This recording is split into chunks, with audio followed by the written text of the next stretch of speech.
Coming into London, I didn't really have a preconceived view of how everything was gonna be. When I did get here, I was surprised at how much it resembled New York, but I didn't feel as though I was at home. In terms of pictures and videos, I honestly took them from my own personal perspective, different attractions that I felt I wouldn't see anywhere else but London. When my mom came, she completely changed the way I viewed my surroundings, as well as made me reevaluate my previous pictures. She made me question, is there really a bigger meaning behind the pictures that you take?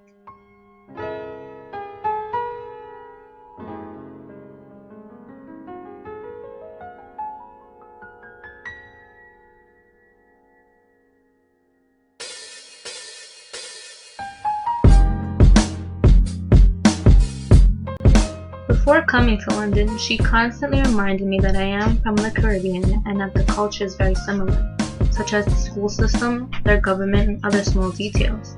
So when she came here, that's what she based her whole week experience in London on. She wasn't interested in seeing Big Ben, Westminster Abbey, or even the London Eye, even though I took her anyway. She was more interested in seeing our neighborhood and how I adjusted here, as well as many different places in London. Not even a day into being in London, she felt like she was at home. She had taken a picture of literally everything that she had seen, like street signs such as Duke Street, Prince Street, and Madoc Street. I asked her, wow, which part of here is reminding you of New York? She told me not New York, but Trinidad. To me, London had always reminded me of the big city. As she did explore parts of central London, she made many associations to how similar Trinidad is. If you were to put a word to describe it, it would be transculturation, a process whereby members of subordinate or marginal groups select and invent from materials transmitted by a dominant or metropolitan culture. Of course, Trinidad, just like the rest of the Caribbean, has its own culture. Some of the culture is jointly related to the British. Although I knew that, I wanted to see it from her perspective, so I had a little interview with her. Here's how it went. Okay, so I know that you loved your trip here in London, and I also know that you compared it so much to Trinidad. What made you make such an association? Seeing as though Trinidad is part of the British Commonwealth, much of the British influence is present in the Trinidadian culture. For example, our government consists of parliament in which we have a prime minister instead of a president. In terms of the school system, we have primary and secondary schools, and a very good system in comparison to the American school system. What about London specifically reminded you of Trinidad, in terms of your surroundings? I know that you took a lot of pictures that most tourists wouldn't normally take.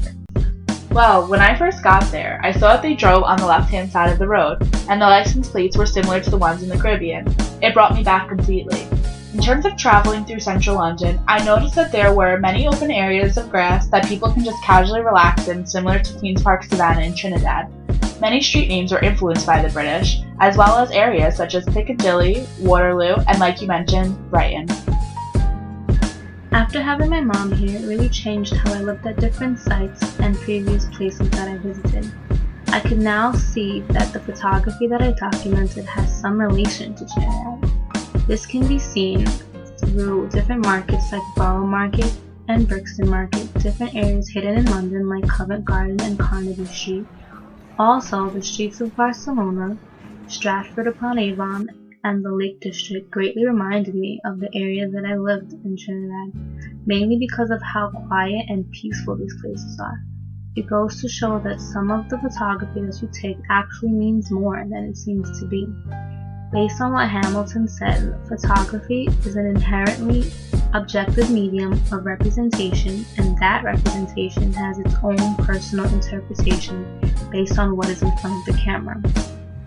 I think that all photography has some type of story behind it, whether it is a picture of an open landscape in the Lake District or a busy area such as Piccadilly Circus or Oxford Street. All types of photography have a truth value by which they allow viewers more insight on what a person has to say.